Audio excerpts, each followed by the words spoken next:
Biglang umalis si Gu Xuanchen dahil sa sabik na niyang makita ang natitira sa Luo family si Luo Shengzhou. Nagtanong naman si Mo Kuanyan kung saan pupunta ang ating bida. Dahil tinulungan sila ng formation ng kanilang on-store para masugpo ang mga kalaban kaya akala ng Xiaoyao Patriarch na nakausap na ni Luo Shengzhou ang kanilang ancestor kaya inutusan ulit ng Xiaoyao Patriarch si Luo Shengzhou para kausapin ulit ang kanilang Xiaoyao ancestor kung ano na ang gawin nila. Napatanong na lang si Luo Shengzhou kung anong na ang nangyayari at napagtanto pa niya na wala naman siyang ginawa. Dahil sa may parating na atake kay Luo Shengzhou binalaan niya ito ng senior niya na mag-ingat si Luo Shengzhou sa parating na atake. Hindi naman tinamaan si Luo Shengzhou sa atake pero napatikip na lang siya sa pagsabog. Ang ating bida pala ang umatake at kinumusta niya si Luo Shengzhou. At napatanong na lang ang alagad ng Patriarch kung senyo ang ating bida.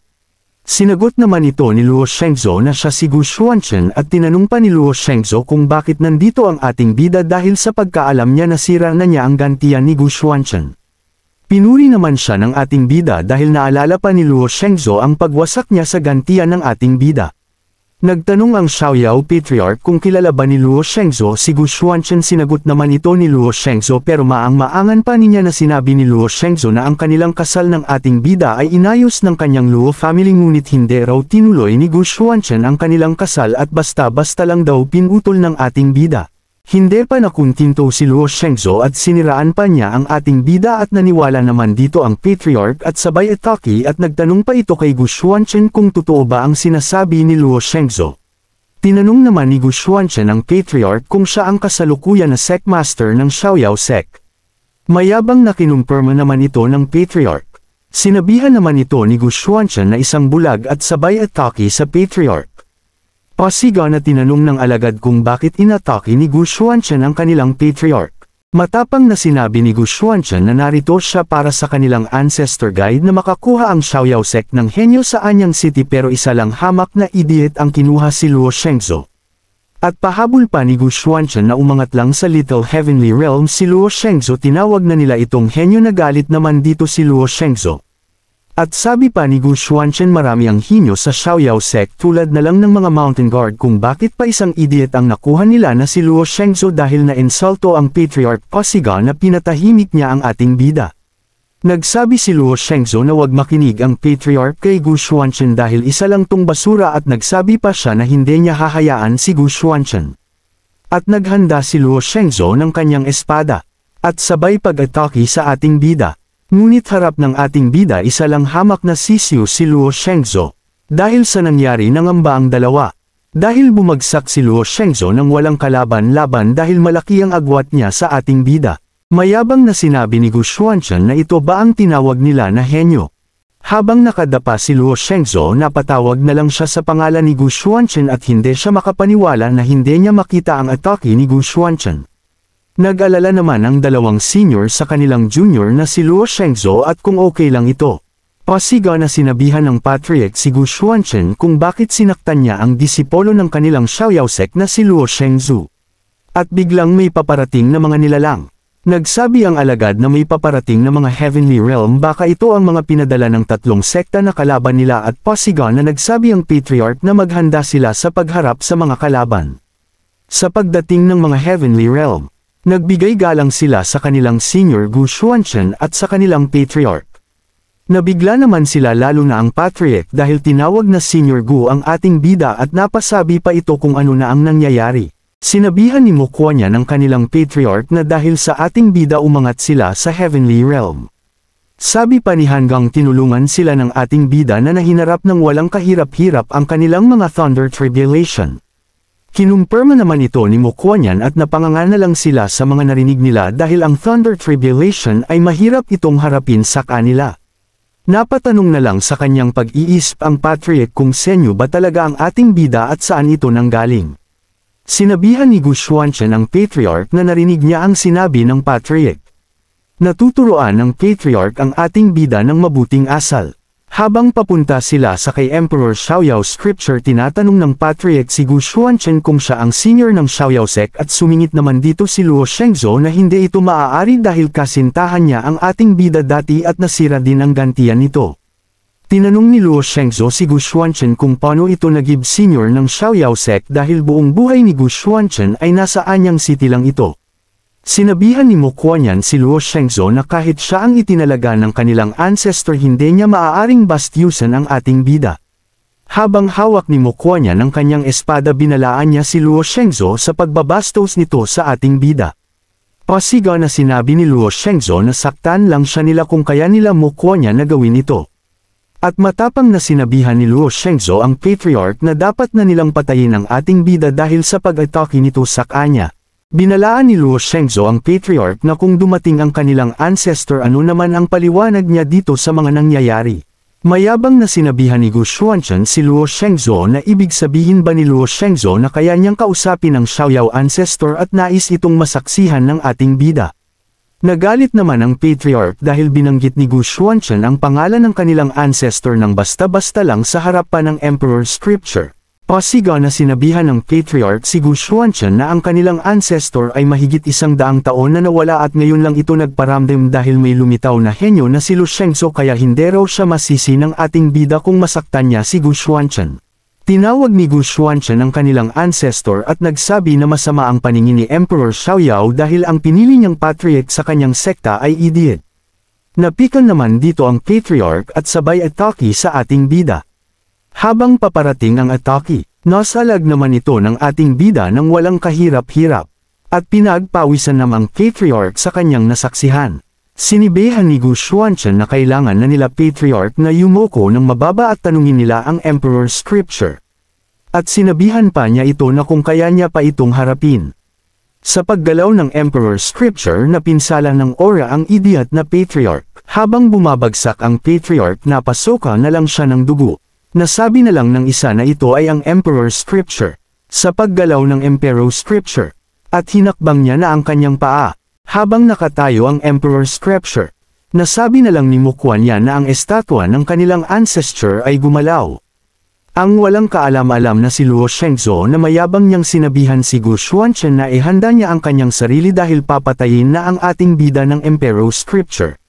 At binagsak ng Emperor Scripture ni Emperor Xiaoyao ang kanyang espada. At nagbigay galang siya sa ating bida at sinabi niya na siya si Emperor Xiaoyao ang ika-10 na disipolo ni Gu Xuanchen at tinawag niya ang ating bida na master.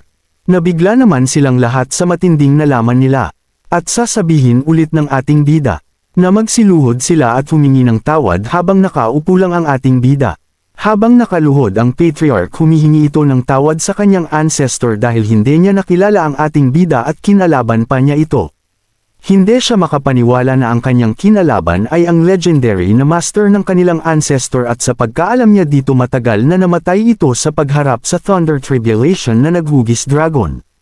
Habang nakaluhod silang lahat, nalugmok na lang si Luo Shengzhou at hindi siya makapaniwala sa kanyang nalaman.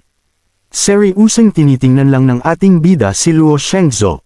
Napasabi na lang si Luo Shengzhou na imposible ito. Sinabihan niya ang kanyang master na si Gu Xuanchen na wala siyang kakayahan. At sa loob ng 100 taon sa paghahanap sa ating bida siya ay nagkamali dahil kala ni Emperor Xiaoyao nasa sacred domain ng ating bida. Sinabihan na lang ni Gu Xuanchen si Emperor Xiaoyao na hindi niya kailangan sisihin ang kanyang sarili dahil sa ngayon wala itong kwenta. Nasabi na lang ni Emperor Xiaoyao na balang araw magkikita sila ng kanyang master na ating bida. At inutusan niya na lumuhod at magbigay galang ang mga disipolo niya sa ating bida. Tumogon naman ang kanyang patriarch at nag-utos na sundin nila ang kanilang ancestor. At nagsiluhudan sila tanda ng paggalang kay Gu Xuanchen at sa kay Emperor Xiaoyao. Napasabi na lang si Luo Shengzhou na isang basura sa Gu family at paano ito naging master ni Emperor Xiaoyao. Habang nakaluhod si Luo Shengzhou, nagsabi ang idiot na si Luo Shengzhou sa harap ng ancestor at kay Gu Xuanchen na bilang asawa ni Gu Xuanchen dapat hindi na daw sa paparusahan at save nila ang kanyang buhay. Biglang inatake ni Gu Xuanchen si Luo Shengzhou. Tumalsik na lang si Luo Shengzhou at ang patriarch ay nakatingin lang dahil wala siyang kakayahan sa harap ni Gu Xuanchen. Tinawag ni Gu Xuanchen ang head ng Punishment Hall. Nagpakita naman ang head ng Punishment Hall si Sen Xiaoyao at nagbigay galang siya sa ating bida. Inutusan ni Gu Xuanchen ang Punishment Hall head na sirain niya ang cultivation at ikulong ng 5 taon si Luo Shengzhou. At pagkatapos nun ipatapon sa labas ng Xiaoyao sect dahil sa mga narinig ni Luo Shengzhou tumulo na lang ang pawis niya. At biglang tinawag ni Luo Shengzhou si Gu Xuanchen na hindi ito hahayaan ng kanyang Luo family, tiyak na paghigantihan nito si Gu Xuanchen. Napatawa na lang si Gu Xuanchen at nabanggit na ang Luo family. At seriusong tiningnan ni Gu Xuanchen si Luo Shengzhou. At lumapit si Gu Xuanchen kay Luo Shengzhou na bago siya pumunta dito naubos na niya ang kanyang buong Luo family gamit ang kanyang sariling kamay. Pahabol pa ni Gu Xuanchen na pumunta siya dito nang hindi nag-alala sa kanyang Gu family na pagsamantalang iniwan niya. Napaiyak na lang si Luo Shengzhou at tinawag niyang demon ang ating bida at pasiga na patayin na lang siya nito gamit ang isang atake. Nagsabi si Gu Xuanchen na ang pagpatay kay Luo Shengzhou ay kahiyahiya. Sabi pa ni Gu Xuanchen na kailangan pa niyang mabuhay para makita niya ang pag-angat ng Gu family. Habang pumapatak ang luha ni Luo Shengzhou, sinabihan pa ito ni Gu Xuanchen na paano siya mabubuhay kung nais na niyang mamatay. At hindi dapat mamatay si Luo Shengzhou. Napamura na lang si Luo Shengzhou sa ating bida, habang paparating ang punishment hall later. At tinalian sa leeg ng punishment hall later si Luo Shengzhou. At hindi niya hahayaan na hindi niya galangin ang ating bida. Sinabi ng punishment hall leader na ang utos ng kanilang ancestor ay matutupad. At sabay hilot sa leeg ni Luo Shengzhou. At hinatak na siya ng punishment hall leader. Habang ang mga disipolo ay nakaluhod. Nasabi na lang ng patriarch na kahit anong utos ni Gu Xuanchen ay susundin niya na. Nagsabi si Gu Xuanchen na hindi na nila dapat tawagin ang ating bida na ancestor dahil para lang to sa kanyang ika-10 na disipolo at tawagin na lang nila siya na master. Nagsabi ang alagad ng patriarch sa kanilang master na si Gu Xuanchen na kung may plano na ba ito sa kakaharapin nilang kalaban sa labas ng Xiaoyao sect. Sinagot naman ito ni Gu Xuanchen na wala at may tanong lang muna siya. Nasaan ang head ng Raging Fire Cult? Sa lugar ng Raging Fire Cult Hall.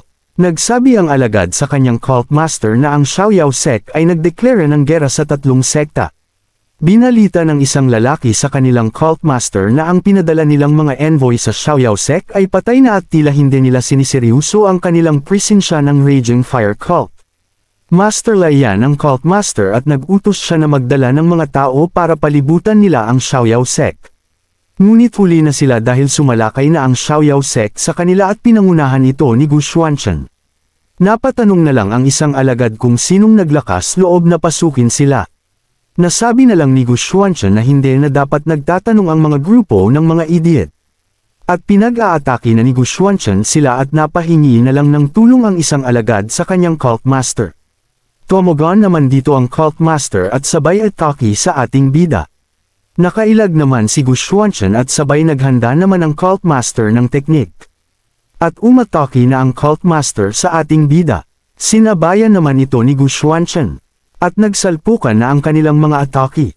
Ngunit napasigaw na lang ang cult master dahil naputol na ni Gu Xuanchen ang kamay ng cult master. Sa lugar ng Raging Fire Cult, nakatayo lang ang ating bida habang hawak ang espada. Habang tinitiis ng cult master ang sakit ng naputol niyang kamay, tinanong naman ito ni Gu Xuanchen kung ito ang Raging Fire Cult master.